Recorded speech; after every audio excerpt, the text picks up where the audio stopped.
Today's video has been made possible thanks to US app. More about that in a bit.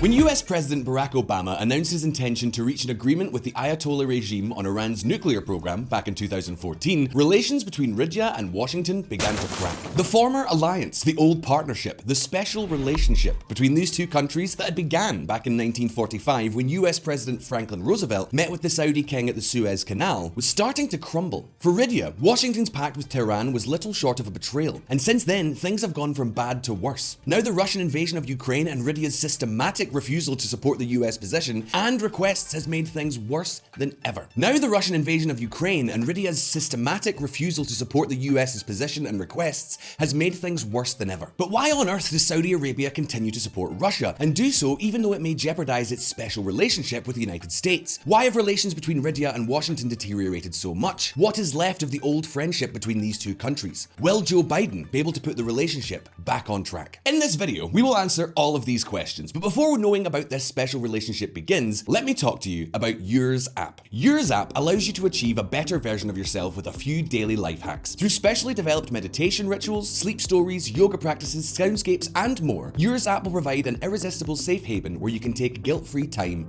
for yourself. Did you know that in the US alone, over 9 million workers are regularly working night shifts? Whether you have a shift work sleep disorder or you just have trouble sleeping, with US app you will find, among many other things, hours of ultra-relaxing sleep stories to help you beat insomnia and to fall into a quicker, deeper sleep state every single night. They'll have you dreaming in no time, providing a better quality of slumber so you feel refreshed every time you wake. Or maybe you just need a little help controlling your emotional state. Select from a library of ambient soundscapes to suit your mood, from relaxing lo-fi and dreamy nature sounds to help you switch off, to supercharged tunes and tantalizing ASMR to awaken the mind, the body, and the senses. And what's really great is that it's all tailored to you. There's no need to wade through videos and audio that aren't for you, because who's got time for that? Using clever technology, they'll find the best program based on your habits and needs to help both your body and mind. I personally like using the mood check-in feature that tailors the content specifically for how I'm feeling at the moment. They have a special offer for everyone here on VisualPolitik. You can now go to yoursapp.com/politik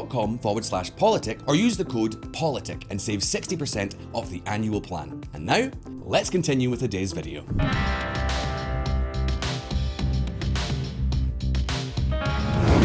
Special relationship. In 1945, President Roosevelt and Saudi King Ibn Saud sealed the Oil for Defense Pact, a pact whereby the United States obtained oil at reasonable prices while guaranteeing the security of the Saudi kingdom in return. It was the beginning of a long friendship that would leave a profound mark on world history. Although that was not really the first major contact between the two countries. 12 years earlier, in 1933, the Saudi government had partnered with Rockefeller's own Standard Oil Company. And so, little by little, close ties were forged between the two countries. For example, the United States established a delegation in Jeddah in 1942, upgrading it to an embassy in 1949. For his part, King Ibn Saud urged the United States to open a consulate in Bahrain in 1944 to serve US citizens employed by the Arabian American Oil Company, now known as Aramco. In 1943, he invited the United States to build an airfield in Bahrain, which the US Air Force maintained until 1962. The understanding was such that in 1944, the United States extended the Lend-Lease program to Saudi Arabia, so that Saudi Arabia could buy a lot of equipment from the giant US arms supermarket. And shortly thereafter, in 1951, the two states signed a mutual defense assistance agreement, which, for example, established the first US military training mission in the Saudi kingdom. But hold on a minute, because Riyadh has always maintained an independent foreign policy and, unlike other countries in the Gulf Cooperation Council, has always had many reservations about the presence of US troops on its territory. For example, the Saudi government had a hard time making the decision to accept the deployment of 500,000 US troops during the First Gulf War. And more recently, during the post-9/11 invasion of Afghanistan, the Saudis did not allow the Americans to use their territory for military operations, while they were subsequently very critical of the invasion of Iraq. Not to mention the two oil embargoes led by Saudi Arabia in 1967 after the Six-Day War and in 1973 after the Arab-Israeli War. The second oil embargo in particular wreaked havoc in the United States. So as you can see, we're not exactly talking about a relationship of unconditional love, not at all. The special relationship between Riyadh and Washington has been a key part of US foreign policy over recent decades, but the relationship has always been marked by misunderstandings, misgivings, and mistrust. In fact, other Persian Gulf countries have much closer relations with the United States. For example, Bahrain is home to the 5th largest US fleet. Kuwait hosts thousands of US soldiers at 8 bases. And in Qatar, the United States has hosted the Al Udeid base since 1996, one of the most significant US air bases in the world. Things improved, however, with Trump in the White House. The former president bet on Saudi Arabia to the detriment of Qatar when setting his priorities in the Middle East, even though this meant the departure of his Secretary of State, Rex Tillerson, and despite the fact that Qatar is a very close ally of Washington. But while there seemed to be a certain romance during that era, the arrival of Joe Biden to power has meant quite the opposite.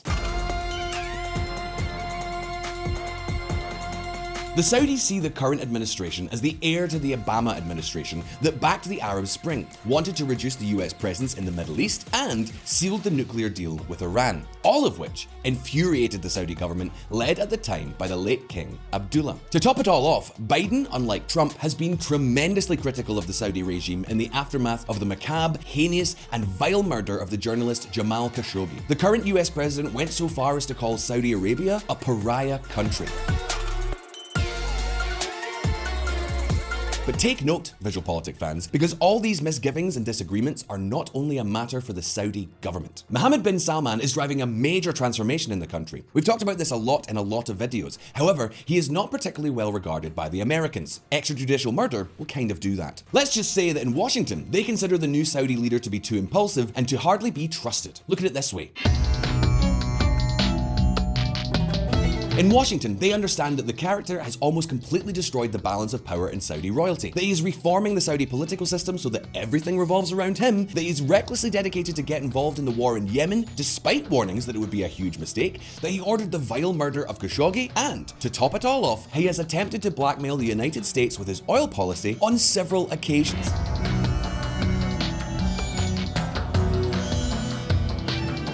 And all this without mentioning the silent coup he perpetrated in 2017 when he overthrew and imprisoned Crown Prince Mohammed bin Nayef, who had had very good relations with the United States thanks to his fight against the presence of Al-Qaeda in the country. So much for Washington. Now, what could explain so many misunderstandings? Weren't the two countries supposed to have a special relationship and even mutual dependence in such important fields as energy, security, and defense? Well, my VisualPolitik fans, the truth is that during the last 2 decades, a Copernican turn has taken place. The United States no longer needs Saudi oil, and that has been a turning point. Today, exports to the United States represent less than 5% of Saudi crude oil exports, an export that is now mainly destined to the Far East, especially to countries such as China, Japan, South Korea, and Taiwan. Exports to China alone represent more than twice as much as exports to the United States. And believe me when I tell you that this has changed everything. The shale oil revolution in the United States made Washington stop giving so much importance to the Middle East. And that's where things stood when, to top it all off, the Russian invasion of Ukraine arrived. Check this out.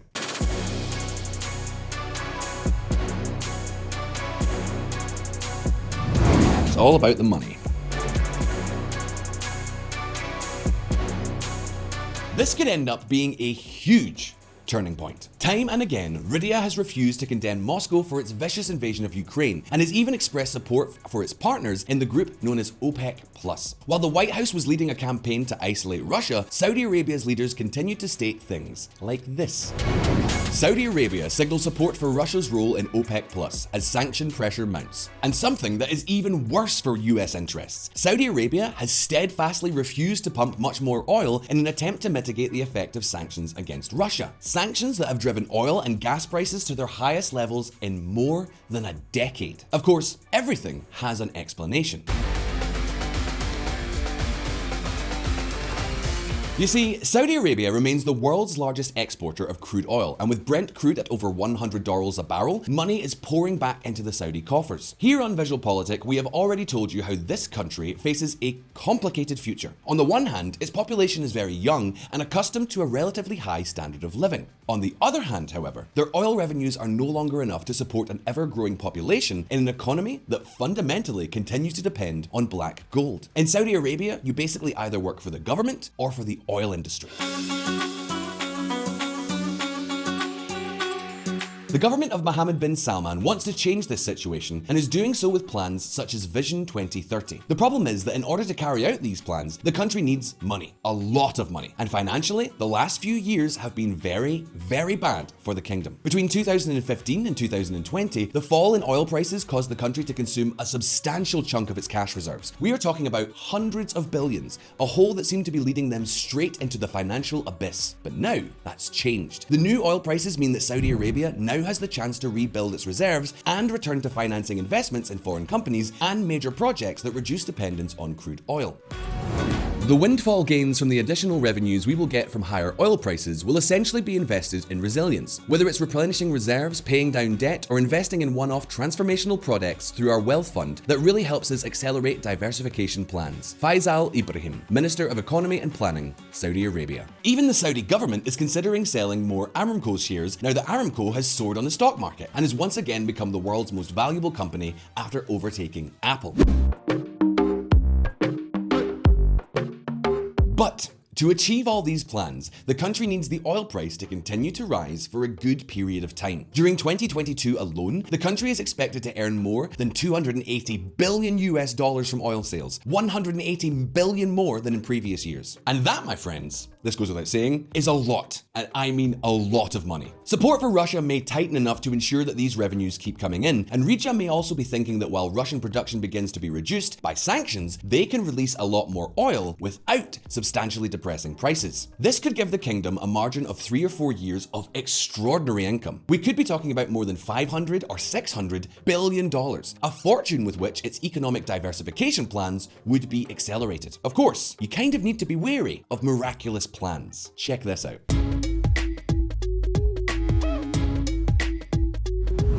Don't count your chickens before they've hatched. The United States may no longer be such an important client, and Riyadh may now have its other priorities, but its relationship with the American giant remains indispensable to the House of Saud. As much as it pains Mohammed bin Salman, the United States remains terribly important to Saudi Arabia. The United States is the home of big finance, big business, and big multinationals from around the world. Saudi Arabia alone, a country desperately seeking to diversify its economy away from oil, has more than $800 billion invested in the United States, compared to less than $100 billion in China. And yes, at this point, some of you might think that this is a point of weakness for the United States, that Saudi Arabia could just take its money and run off with it elsewhere. However, this is not so easy. Saudi Arabia wants to diversify its oil economy, and for this, it needs the large US multinationals. Nor is it easy for the petro monarchy to find another destination where it can deposit such large amounts of money with total security and liquidity. And it is not only an economic issue. From the military point of view, the dependence is even greater. The Saudi armed forces are almost entirely dependent on the US military industry. To give you an idea, between 2015 and 2019, 73% of Saudi military purchases were made from US companies. Between 2008 and 2020 alone, the Saudis spent over $145 billion on US weapons. On the other hand, the Russian invasion of Ukraine has given Riyadh a new opportunity to gain influence and recompose its relationship. The United States currently needs oil again, and it needs it this time, not so much for itself, but to calm a terribly stressed market before oil prices begin to fracture its international alliances against Russia. For that, and for the 2024 election. Because you see, the evidence says that every $10 per dollar change in the price of crude oil results in a 25 to 30 cent change in the price of a gallon of gasoline. And for every penny increase in the average US gasoline price, more than $1 billion a year is lost in additional consumer discretionary spending. In other words, we are talking about tens and tens of billions that companies could lose along the way. And Going into an election with gas prices skyrocketing, companies losing tens of billions in business, and the economy reeling, in the United States, that is almost a certain death sentence. Electoral defeat is a given. And we cannot forget either, although its presence is becoming less and less relevant, the important role that Saudi Arabia could play in terms of security and regional stability. This is exactly why the United States needs to get out of the Middle East and focus on its major political, military, and economic objective, Asia-Pacific region. Saudi Arabia is a critical partner for us in dealing with extremism in the region, in dealing with the challenges posed by Iran, and I also look forward to continuing the process of building relations between Israel and its neighbors. Antony J. Blinken, US Secretary of State. Be that as it may, a forthcoming trip by Biden to the region will make it clear whether the relationship can be rebuilt or whether it is mortally wounded. Riyadh has so far shown the first signs that it might be willing to give in. Saudi Arabia ready to pump more oil if Russian production plunges under ban. But at this point, it's over to you. Do you think the relationship between Saudi Arabia and the US can be revived? Should the US seek to strengthen its old alliance, or conversely, should it begin to regard Riyadh as unfriendly? Leave us your comments below, and if you found this video interesting, don't forget to like and subscribe to VisualPolitik if you haven't already done so. Also, thanks again to YoursApp for making this video possible. Remember that you can now go to yoursapp.com/politik or use the code POLITIK and save 60% off the annual plan. All the best, and I'll see you next time.